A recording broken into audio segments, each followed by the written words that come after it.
हे दोस्तों नमस्कार। एक बार आप सभी का फिर से बहुत बहुत स्वागत है आप सभी का आपके अपने यूट्यूब चैनल डीए गुरुजी पर। आई होप आप लोग स्वस्थ होंगे, मस्त होंगे। तो चलिए स्टार्ट करते हैं आज के इस सेशन को। अगर आप लोगों ने इस चैनल को पहली बार ज्वाइन किया है और आप लोग बीएड प्रवेश परीक्षा की या टीचिंग से रिलेटेड किसी भी एग्जाम की तैयारी कर रहे हैं तो चैनल को सब्सक्राइब कर लीजिएगा, जिससे आप लोग को इंपॉर्टेंट जो अपडेट्स हैं, जो वीडियोज़ हैं, वो आपको मिलते रहें। इसके अलावा साथियों, अगर आप लोग अभी तक हमारे टेलीग्राम ग्रुप पर नहीं जुड़े हैं, इंस्टाग्राम पर फॉलो नहीं किया है, तो आपको नीचे डिस्क्रिप्शन बॉक्स में लिंक मिल जाएगा, तो आप लोग वहाँ से जो है जुड़ जाइए। व्हाट्सएप पे जुड़ना चाहते हैं तो इस नंबर पे एक हेलो मैसेज करके आप हमारे व्हाट्सएप ग्रुप से जो है जुड़ सकते हैं। इसके अलावा यूट्यूब पर मेरी जितनी भी क्लासेस चलती हैं या बीएड एंट्रेंस एग्जाम के फ्री नोट्स अगर आपको चाहिए तो आप लोग को कहाँ मिल जाएगा, हमारे डीएगोजी ऑफिशियल ऐप पर मिल जाएगा। इस ऐप को डाउनलोड कर लीजिए, रजिस्टर कर लीजिए और वहाँ पर आपको एक ऑप्शन मिलेगा क्लास पीडीएफ का। यहाँ पर आपको सब कुछ बिल्कुल फ्री मिलेगा। तो क्लास पीडीएफ पर क्लिक करना और यहाँ पर देखिए बीएड एंट्रेंस एग्जाम 2025 का आपको फोल्डर मिल जाएगा। वहाँ पर डेली की जो क्लासेस हैं उनका पीडीएफ मिल जाएगा और इसी फोल्डर में आपको आने वाले समय में करंट अफेयर हो गया और भी जो इंपॉर्टेंट पीडीएफ हो गए, नोट्स हो गए, यहाँ पर आपको मिलते रहेंगे। ठीक है। इसके अलावा साथियों, अगर आप लोग बीएड प्रवेश परीक्षा की तैयारी कर रहे हैं, 2025 के लिए तैयारी कर रहे हैं, सरकारी सीट चाहते हैं, तो मैंने आपको बताया जो हमारा बिल्कुल नया बैच है वो आपका स्टार्ट हो चुका है। ठीक है, ब्रह्मास्त्र बैच। इसमें क्लासेस आपकी जो है 20 नवंबर से, ठीक है, इसमें जो क्लासेस है आपकी 20 नवंबर से स्टार्ट होने वाली है, यानी कि अभी भी आपका एडमिशन ओपन है। तो आप इस बैच को ज्वाइन कर लीजिए। यहाँ पर बिल्कुल बेसिक से थ्योरी, सभी सब्जेक्ट के ई बुक हो गए, प्रैक्टिस सेट हो गए, प्रीवियस ईयर क्वेश्चन हो गए, सब कुछ आपको मिलने वाला है। और इसकी फीस अभी जो है 50% ऑफ के साथ 799 जो है रखी गई है। इसमें आपको जो है A to Z सारी चीज़ें इतने में ही सब कुछ मिल रहा है। ठीक है, सब कुछ मिल रहा है। कैसे जुड़ना है, सिंपली आपको हमारा वही ऐप डाउनलोड करना है, डीओजी ऑफिशियल। डाउनलोड करके ओपन करो, यहाँ पे एक ऑप्शन मिल जाएगा सबसे ऊपर कोर्स विथ टेस्ट सीरीज, और वहाँ पर आपको ब्रह्मास्त्र बैच दिख जाएगा। आपको ब्रह्मास्त्र बैच पे क्लिक करना है और उसके बाद आपके सामने जो है यहाँ पर ये पेज ओपन होके आएगा बाय नाउ का। बाय नाउ पे क्लिक करो, उसके बाद सिंपली यहाँ पर पे ऑनलाइन का ऑप्शन आता है। तो पे ऑनलाइन पे क्लिक करके आप गूगल पे, फ़ोन पे जो भी चलाते हैं पेमेंट कर सकते हैं। अगर आप नहीं चलाते हैं तो स्कैन क्यूआर पे क्लिक करो, एक आपके सामने स्कैनर खुल के आएगा, उस पर क्लिक करके आप लोग जो है पेमेंट कर सकते हो और जो अपना बैच है ज्वाइन कर सकते हो। बैच ज्वाइन करने के बाद आपका जो बैच ओपन होकर आएगा, वहाँ पर जो आपको क्लासेस हैं, जो इंपॉर्टेंट नोट्स है, पीडीएफ है, अभी आपको दिख जाएंगे और क्लासेस आपको वहाँ पर 20 नवंबर से प्रॉपर तरीके से देखने को मिल जाएगी। तो जो लोग सरकारी सीट चाहते हैं, अच्छे तरीके से तैयारी करना चाहते हैं, आज ही हमारा बैच ज्वाइन करें, क्योंकि आपको यहाँ पर A to Z जो चीज़ें हैं बिल्कुल बेसिक से मिल रही है और यहाँ पर तैयारी किसकी चल रही है, जीत की चल रही है। तो चलिए स्टार्ट करते हैं आज के सेशन को, आज के क्लास को। नमस्कार मेरे प्यारे दोस्तों, मैं वैभव एक बार फिर से आप सबका स्वागत करता हूं आपके अपने ऑनलाइन प्लेटफॉर्म डियर गुरुजी में। आप सबका स्वागत है। जल्दी से सारे लोग आ जाइए, फिर आज की क्लास की हम लोग शुरुआत करेंगे। जीके जीएस के कुछ बहुत ही महत्वपूर्ण प्रश्नों को हम लोग करने वाले हैं, जो कि आपके एग्जाम के लिए काफ़ी इंपॉर्टेंट हो सकते हैं। तो जितने मेरे भाई बहन जुड़ते चल रहे हैं सभी लोगों से निवेदन है सर, जल्दी से सारे लोग आ जाइए, सेशन को लाइक कर दिए, शेयर कर दिए। चलिए शुरू करते हैं। तो पहला प्रश्न आपके सामने है, किस भारतीय लेखक ने टू लाइफ्स नामक पुस्तक लिखी है? चलिए जल्दी से सारे लोग आंसर करेंगे इस प्रश्न का। चलिए जल्दी से बताइएगा क्या हो जाएगा। तो कौन से, अगर हम लोग बात करेंगे तो निम्नलिखित में से कौन से भारतीय लेखक है जिन्होंने टू लाइफ्स नामक पुस्तक लिखी है? अमिताभ घोष, चेतन भगत, विक्रम सेठ या फिर अमीश त्रिपाठी? क्या आंसर हो जाएगा? देखो चेतन भगत का अगर हम लोग बात करें, चेतन भगत की आप जानते हो बहुत ही महत्वपूर्ण है। इनकी अगर हम लोग बात करें तो इनकी कुछ पुस्तकें बहुत ही महत्वपूर्ण है। जैसे कौन कौन सी? जैसे 5 पॉइंट समवन, ठीक है, क्या हो जाएगा? तो 5 पॉइंट समवन जो है, ठीक है, क्या हो जाएगा? और इसके अलावा अगर हम लोग बात करेंगे हाफ गर्लफ्रेंड, ठीक है, इस पर एक मूवी भी बनी है, ठीक है, हाफ गर्लफ्रेंड। और क्या हो जाएगा? 3 मिस्टेक्स ऑफ माई लाइफ, ठीक है, क्या हो जाएगा? 3 मिस्टेक ऑफ माई लाइफ, ठीक है। तो ये याद रखेंगे, ये सब महत्वपूर्ण पुस्तकें हैं जो कि किसकी हैं? जो कि चेतन भगत की हैं। तो यहां से भी प्रश्न बन जाता है। यहां पर क्या हो जाएगा? करेक्ट आंसर ऑप्शन संख्या आप कर दोगे विक्रम सेठ को, ठीक है, विक्रम सेठ जो है, तो इनकी पुस्तक क्या हो जाएगा? टू लाइफ्स, बहुत ही महत्वपूर्ण है। ऑप्शन संख्या, विकल्प संख्या सी जो लोग आंसर कर रहे हैं बिल्कुल एकदम करेक्ट हो जाएंगे। ठीक, आगे बढ़िएगा। गैसें वायुमंडल में गर्मी फैलाती हैं और जिससे पृथ्वी गर्म होती है और ग्लोबल वार्मिंग का कारण बनती है। तो बताइएगा कौन सी गैसें हैं जो क्या करती हैं? जो पृथ्वी को गर्म करने का काम करती हैं और ग्लोबल वार्मिंग के लिए जिम्मेदार होती है। तो यौगिक होगा, ग्रीन हाउस गैस होगा, नोबेल होगा या फिर मौलिक होगा? क्या होगा? बहुत बार हम लोग पढ़ चुके हैं, बहुत बार इन सारे प्रश्नों को कर चुके हैं। प्रश्न यहीं से बनते हैं आपके एग्जाम में, काफ़ी इंपॉर्टेंट है। तो ऐसे प्रश्नों को गलत नहीं करना है और कोई गुंजाइश भी नहीं होनी चाहिए। क्या आंसर करोगे तो कौन सी गैसें होंगी, तो आप आंसर कर दोगे ग्रीन हाउस गैसें। ठीक है, कौन सी, तो ग्रीन हाउस गैसें होती हैं जो क्या करती हैं, जो वैश्विक तापमान या फिर कहेंगे ग्लोबल वार्मिंग के लिए जिम्मेदार होती हैं, पृथ्वी के तापमान को बढ़ाने के लिए जिम्मेदार होती हैं। अच्छा, एक प्रश्न और बन जाता है कि कौन कौन सी गैसें ग्रीन हाउस गैस होती हैं, तो क्या कहोगे, तो आप कहोगे कार्बन डाइऑक्साइड। ठीक है, कार्बन डाइऑक्साइड जो है तो ये क्या है, तो ये ग्रीन हाउस गैस है। ओजोन,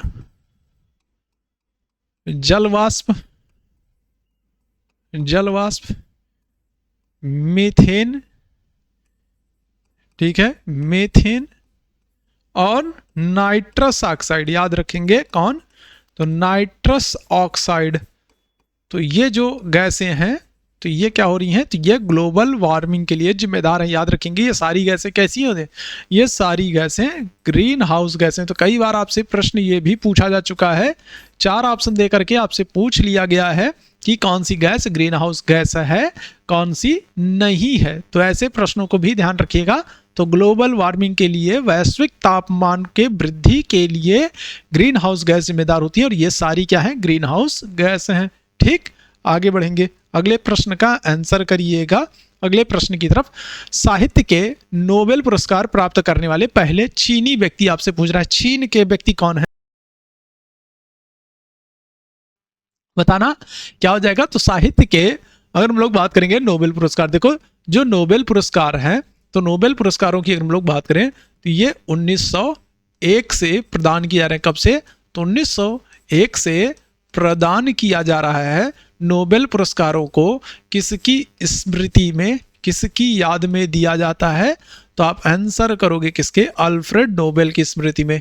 किसके, अल्फ्रेड नोबेल की स्मृति में नोबेल पुरस्कार दिया था। अल्फ्रेड नोबेल, इन्होंने क्या किया है, तो इन्होंने डायनामाइट की खोज की, किसकी, डायनामाइट की खोज की थी और इन्हीं की स्मृति में क्या हो रहा है, 1901 से नोबेल पुरस्कार दिया जा रहा है। पहले कितने क्षेत्रों में, तो पहले अगर हम लोग बात करें तो पहले 5 क्षेत्रों में दिया जाता था और ठीक है, वर्तमान में कितने क्षेत्रों में, तो वर्तमान में 6 क्षेत्रों में दिया जाता है। पहले अर्थशास्त्र के क्षेत्र में नहीं दिया जाता था। 1968 से अर्थशास्त्र में भी नोबेल पुरस्कार दिए जाने की शुरुआत की गई। पहले क्या हो रहा था, पहले 5 ही क्षेत्र में दिया जा रहा था।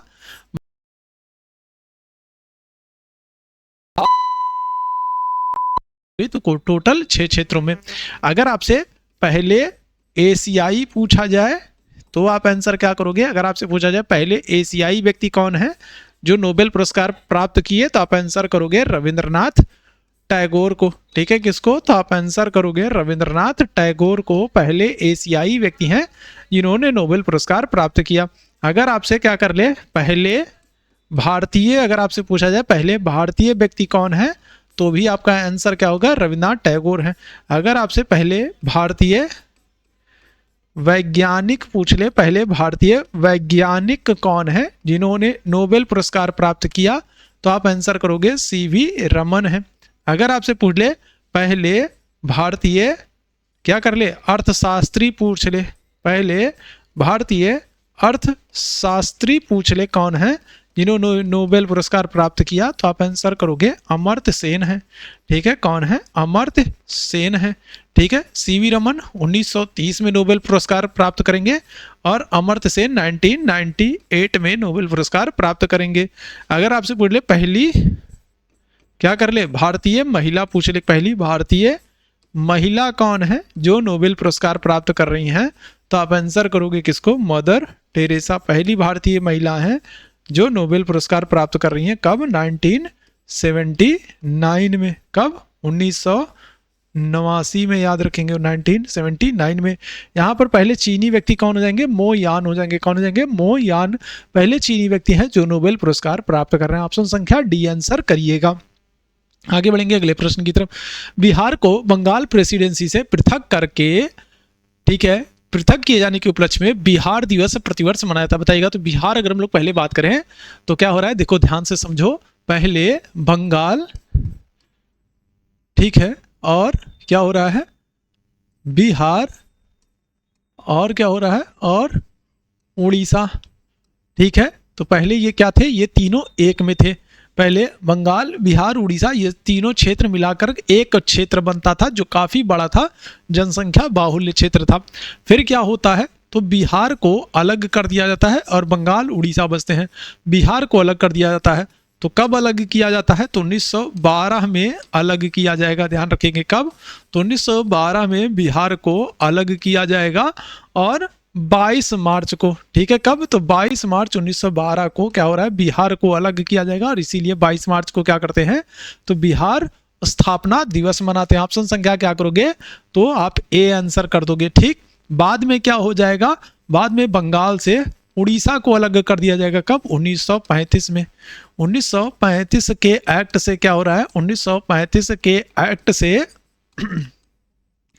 उड़ीसा को भी अलग कर दिया गया। ठीक है, उड़ीसा को अलग कर दिया गया, याद रखेंगे क्या होगा, तो 1935 के एक्ट से क्या हो जाएगा, तो उड़ीसा को भी अलग कर दिया जाएगा। पहले बंगाल, बिहार, उड़ीसा एक में था। पहले बंगाल जो है बिहार को अलग किया 1912 में, और फिर 1935 के भारत शासन अधिनियम के द्वारा, एक्ट के द्वारा, फिर उड़ीसा को भी अलग कर दिया गया। ये तीन प्रांत बन गए, बिहार, बंगाल, उड़ीसा, तीन नए प्रांत आपको देखने को वर्तमान में मिलते हैं। 22 मार्च को बिहार स्थापना दिवस मनाते हैं, साथ ही साथ 22 मार्च को जल दिवस भी मनाते हैं। ठीक, अच्छा, आगे चल करके क्या होगा, आगे चल करके अगर हम लोग बात करेंगे तो बिहार जो है, तो इसी बिहार से अलग होकर के एक और राज्य बनेगा। कौन सा, झारखंड बनेगा। तो ये झारखंड एक नया राज्य कब बना, बिहार से अलग होकर के, तो आप आंसर करोगे 15 नवंबर 2000 को। ठीक है, कब, तो 15 नवंबर 2000 को क्या हो रहा है, 15 नवंबर 2000 को बिहार से अलग होकर के झारखंड एक नया राज्य बन रहा है। इस बात को भी याद रखेंगे। ऑप्शन संख्या क्या कर दोगे, तो ए आंसर कर दोगे। 22 मार्च को बिहार स्थापना दिवस मनाते हैं। आगे बढ़ेंगे, श्रीलंका का राष्ट्रीय खेल की पहचान कीजिए। श्रीलंका का राष्ट्रीय खेल, तो ये मेरे भैया क्या है, तो अगर हम लोग बात करेंगे तो ये क्या है, तो ये श्रीलंका है। ठीक है, ये क्या है, तो ये अपना प्यारा भारत है। ठीक है, और भारत और श्रीलंका के बीच में क्या हो जाएगा, तो आपको पाक जल संधि देखने को मिलेगा। कौन सी, तो पाक जल संधि देखने को मिलेगा। पाक जल संधि किसको किसको जोड़ती है, तो आप क्या करोगे, तो आप कहोगे मन्नार की खाड़ी, मन्नार की खाड़ी से कौन सी खाड़ी को, तो मन्नार की खाड़ी से क्या कहोगे, तो बंगाल की खाड़ी को। मन्नार की खाड़ी से बंगाल की खाड़ी को कौन जोड़ता है, तो पाक जल संधि जोड़ती है। ठीक है, भारत और श्रीलंका के बीच में कौन सी, तो पाक जल संधि है। अच्छा, श्रीलंका के संदर्भ में और हम लोग बात करें तो श्रीलंका को क्या करते हैं, तो सिंघल द्वीप भी कहते हैं। ठीक है, क्या करते हैं, सिंघल द्वीप भी कहते हैं, पूर्व का मोती भी कहते हैं, पूर्व का मोती भी कहते हैं श्रीलंका को। श्रीलंका एक द्वीपीय देश है, चारों तरफ से जल से घिरा है, इसलिए श्रीलंका को द्वीप कहते हैं, द्वीपीय देश कहते हैं श्रीलंका को। ठीक है, और श्रीलंका में अगर आपसे सबसे लंबी नदी पूछ ले, श्रीलंका में सबसे लंबी नदी कौन सी है, तो आप आंसर क्या करोगे, तो श्रीलंका में सबसे लंबी नदी जो है वो है महावेली गंगा। ठीक है, कौन सी, तो महावेली गंगा सबसे लंबी नदी है श्रीलंका की। और यहाँ पर जो मूल निवासी हैं, श्रीलंका के जो मूल निवासी हैं वो क्या होते हैं, वो वेद्दा कहलाते हैं। ठीक है, क्या करेंगे, तो वेद्दा कहलाते हैं। श्रीलंका के मूल निवासी क्या होते हैं, वेद्दा कहलाते हैं। क्या हो जाएगा, तो आप आंसर कर दोगे किसको, वॉलीबॉल कर दोगे। याद रखेंगे, श्रीलंका का जो खेल हो जाएगा राष्ट्रीय खेल, वो वॉलीबॉल हो जाएगा, याद रखिएगा। ठीक, और वॉलीबॉल ही आपको कहाँ का, तो वॉलीबॉल जो है वो आपको नेपाल का भी देखने को मिलेगा। याद रखेंगे कहाँ का, तो वॉलीबॉल जो खेल है ये आपको नेपाल का भी देखने को मिलेगा, याद रखेंगे। ठीक है, और अपने प्यारे भारत का, पाकिस्तान का आपको हॉकी देखने को मिलेगा। ठीक, चलिए आगे बढ़ेंगे। अगले प्रश्न का आंसर करिएगा, मानव शरीर के किस अंग को शरीर का रासायनिक कारखाना कहते हैं। यकृत को, पेट को, गुर्दे को, फेफड़े को बताइएगा। तो रासायनिक कारखाना क्या कहेंगे, चलिए जल्दी से बताइएगा क्या हो जाएगा। तो मानव शरीर में रासायनिक कारखाना बताइएगा, कौन सा ऐसा अंग है जो क्या कर रहा है, जो रासायनिक अम्ल या फिर इस तरीके की चीजों को क्या कर रहा है, निर्माण कर रहा है या फिर स्रावित करने का काम कर रहा है। तो क्या आंसर करोगे, तो आप आंसर कर दोगे क्या, यकृत कर दोगे। ठीक है, याद रखिएगा, रासायनिक कारखाना किसको, यकृत को कहते हैं। और ये क्या हो जाएगी, सबसे बड़ी ग्रंथि है। ठीक है, क्या है, तो मानव शरीर में सबसे बड़ी ग्रंथि अगर आपसे पूछा जाए तो आप आंसर क्या कर दोगे, यकृत कर दोगे। ठीक। अच्छा, अगर आपसे पूछ ले कौन सी ग्रंथि अंतःस्रावी और बाह्य स्रावी दोनों है। ठीक है, क्या है, अंतःस्रावी और बाह्य स्रावी दोनों है, कौन सी ग्रंथि है। ठीक है,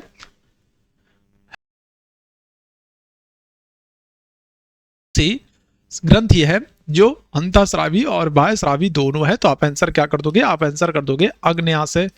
ठीक है, क्या कर दोगे, तो अग्न्याशय जो है, ठीक है, अग्न्याशय जो है, तो ये क्या हो जाएगी, तो ये एक ऐसी ग्रंथि है जो अंतःस्रावी बाह्यस्रावी दोनों है। प्रश्न यहाँ से खूब बना है।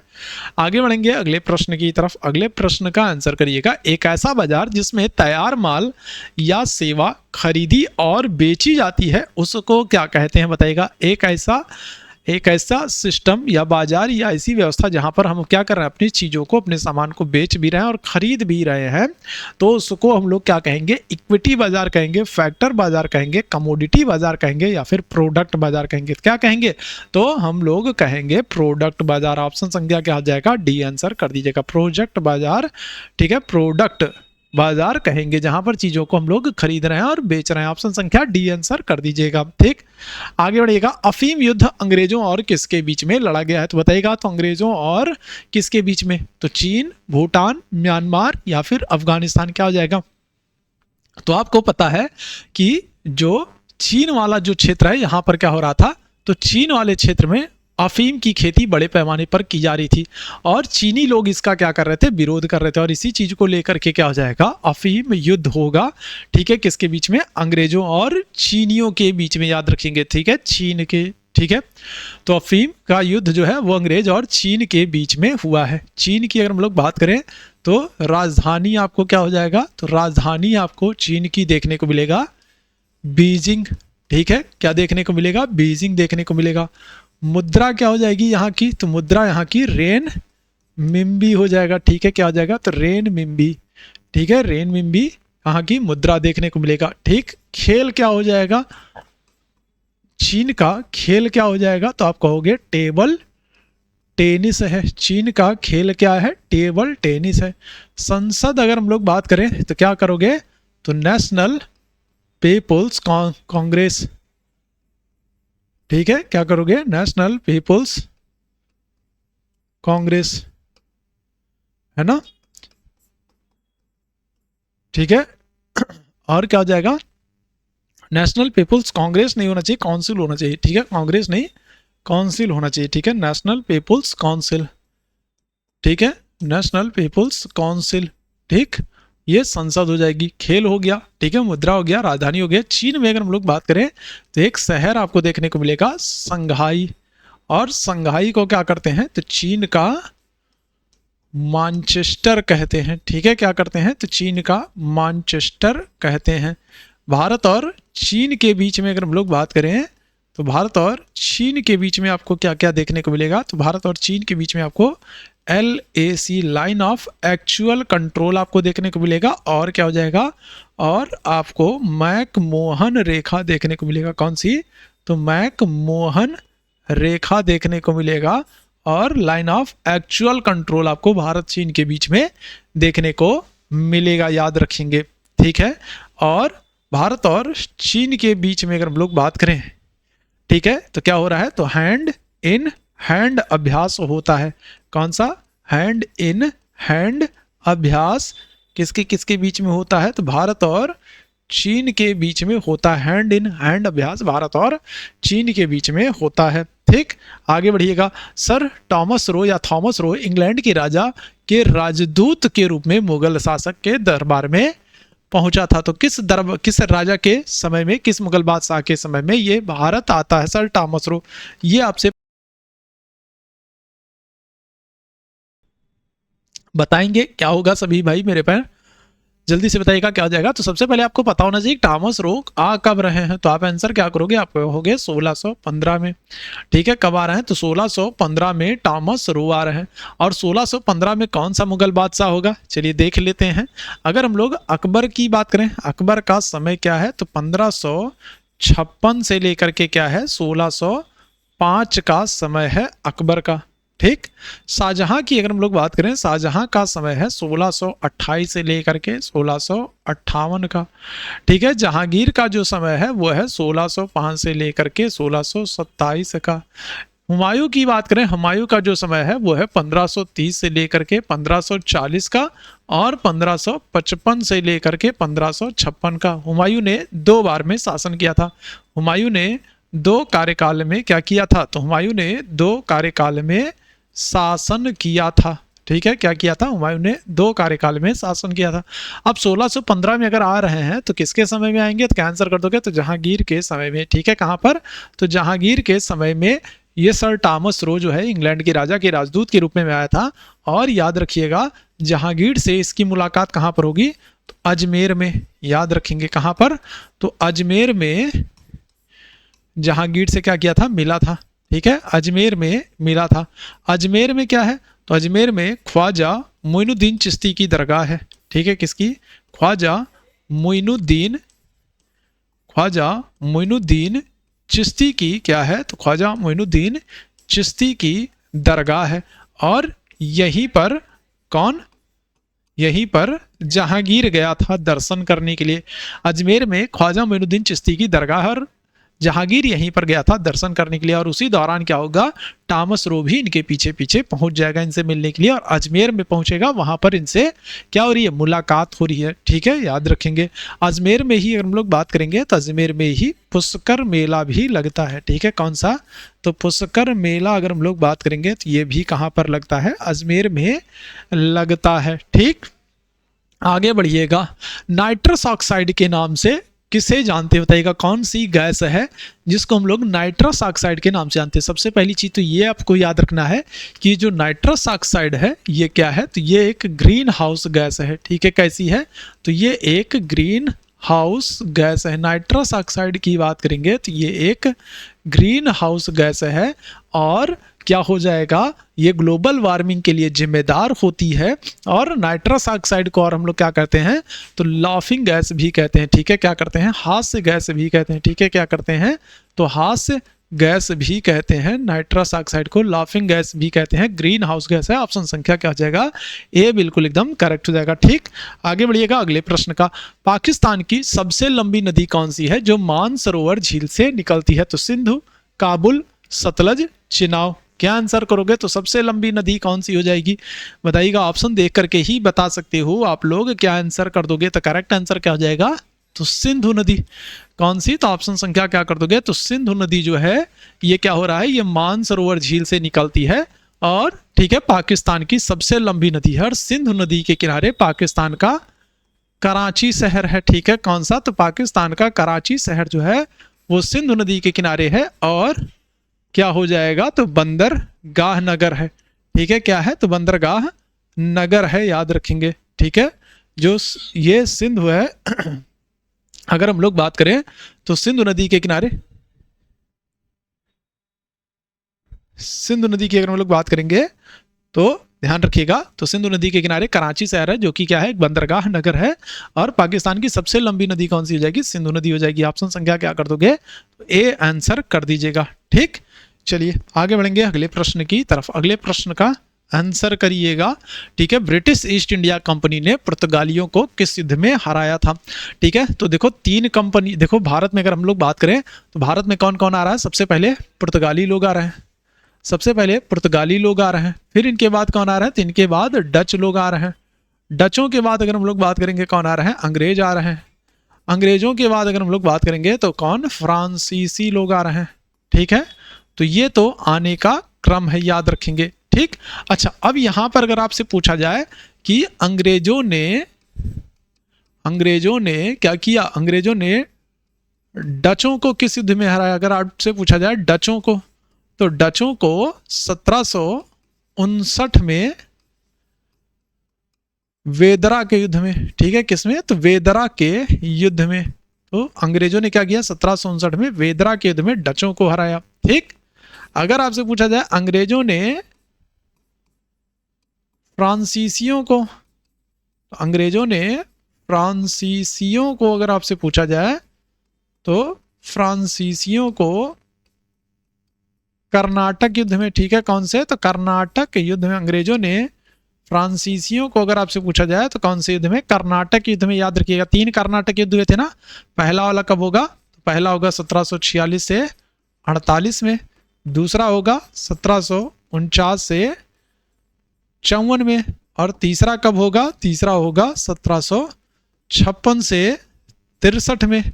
तो 3 कर्नाटक युद्ध होंगे, और तीसरे वाले कर्नाटक युद्ध के दौरान ही 1760 में वांडीवास युद्ध होगा, याद रखिएगा। और इसी युद्ध में क्या होगा, फ्रांसीसी लोग बुरी तरीके से पराजित होते हैं।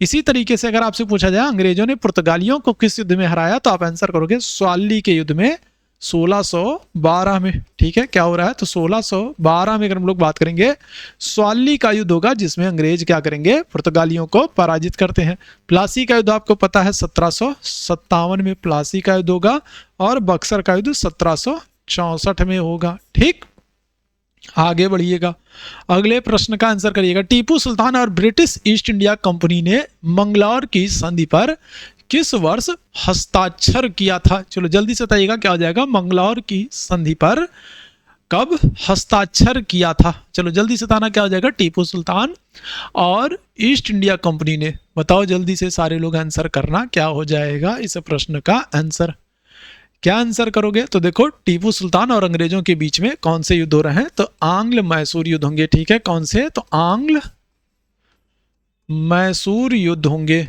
ठीक है, आंग्ल क्या हो रहे हैं, आंग्ल मैसूर युद्ध होंगे। ठीक है, आंग्ल मैसूर युद्ध होंगे। और अगर हम लोग बात करेंगे तो पहला युद्ध कब हो रहा है, तो 1767 से 69 में पहला वाला हो रहा है। दूसरा कब होगा, तो दूसरा होगा 1780 से 84 में होगा।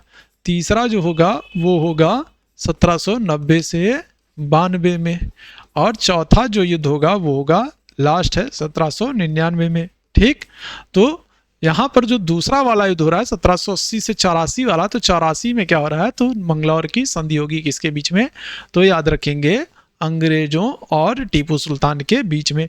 1792 जो तीसरा युद्ध हो रहा है, यहाँ पर क्या होगा, यहाँ पर श्रीरंगपट्टनम की संधि होगी। ठीक है, कौन सी, तो श्रीरंगपट्टनम की संधि होगी, याद रखेंगे कौन सी, तो श्रीरंगपट्टनम की संधि 1792 में होगी, याद रखिएगा। ठीक है, तीसरे युद्ध में पराजित होने के बाद टीपू सुल्तान के साथ क्या हो जाएगा, श्रीरंगपट्टनम की संधि हो जाएगी। 1799 में अगर हम लोग बात करेंगे तो टीपू सुल्तान की क्या हो जाती है, तो टीपू सुल्तान की मृत्यु हो जाती है। ठीक है, क्या हो जाएगी, टीपू सुल्तान की मृत्यु हो जाती है। ठीक है, और दूसरा वाला जो ये युद्ध है 1780 से 84, इसी में टीपू सुल्तान के पिता जो हैं हैदर अली, तो हैदर अली की भी मृत्यु होती है। क्या होती है, हैदर अली की भी मृत्यु हो जाती है, याद रखेंगे। ठीक, आगे बढ़िएगा। भारत के संविधान में कौन सा अनुच्छेद भारत में नए राज्य के गठन के लिए, बताइएगा। तो भारत में किसी भी नए राज्य का गठन करना है तो कौन सा अनुच्छेद दिया गया है, क्या आंसर करिएगा, तो 1, 3, 2, 9, क्या आंसर करोगे बताओ। अनुच्छेद 1 की बात करें तो अनुच्छेद 1 में क्या है, तो भारत अर्थात इंडिया। ठीक है, भारत अर्थात इंडिया की जो बात है, भारत अर्थात इंडिया। ठीक है, 28 राज्य 8 केंद्र शासित प्रदेश का क्या है, तो 28 राज्य 8 केंद्र शासित प्रदेश का एक संघ है, संघ है, यूनियन ऑफ स्टेट है। ठीक है, क्या है, तो यूनियन ऑफ स्टेट है, याद रखेंगे क्या है, तो यूनियन ऑफ स्टेट है, ध्यान रखिएगा। 28 राज्य और 8 केंद्र शासित प्रदेशों की बात कहां पर, अनुच्छेद 1 में की जा रही है। क्या हो जाएगा, तो नए राज्य का जो गठन है वो आपको अनुच्छेद 2 में देखने को मिलेगा। अनुच्छेद 2 के तहत किसी भी नए राज्य का गठन कर सकते हैं, प्रवेश कर सकते हैं, स्थापना कर सकते हैं, ये बात कहां पर, अनुच्छेद 2 में कहा गया है। 3 में क्या है, 3 में नाम क्षेत्र सीमा में परिवर्तन कर सकते हैं, याद रखिएगा क्या हो जाएगा, तो अनुच्छेद 3 में नाम क्षेत्र सीमा में परिवर्तन कर सकते हैं। तो यहाँ पर इस प्रश्न का जो करेक्ट आंसर हो जाएगा, क्या हो जाएगा, तो ऑप्शन संख्या तो सी बिल्कुल एकदम करेक्ट हो जाएगा, 3 हो जाएगा। ठीक, तो ये था महत्वपूर्ण सेशन। उम्मीद है सेशन आप लोगों को पसंद आया होगा। सेशन पसंद आया हो तो सेशन को लाइक किया कीजिए, शेयर किया कीजिए, चैनल पर सब्सक्राइब किया कीजिए। आप लोग क्लास तो देखते हैं लेकिन शेयर नहीं करते। शेयर नहीं करोगे मेरे भाई तो फिर हम लोग को मोटिवेशन कैसे मिलेगा? मोटिवेशन नहीं मिलेगा तो फिर आप लोग के लिए यूट्यूब पर कैसे इस तरीके की क्लासेस ला पाएंगे? तो आप लोग को अगर इस तरीके की बेहतरीन वाली क्लासेस चाहिए, आप लोग को चाहिए कि इस तरीके से हम लोग रेगुलर क्लास लेते रहें आपके एग्जाम तक, तो सेशन को शेयर भी किया कीजिए, है ना। सेशन को शेयर किया कीजिए, थोड़ा सा मोटिवेशन बना रहे, ताकि हम लोग को भी थोड़ा सा अच्छा लगे क्लास लेने में। ठीक, चलो तो बिल्कुल बहुत अच्छे। तो अभी के लिए बस इतना ही करेंगे। Thank you so much. आपसे भी मेरे भाई बहनों को मेरे साथ जुड़ने के लिए थैंक यू सो मच।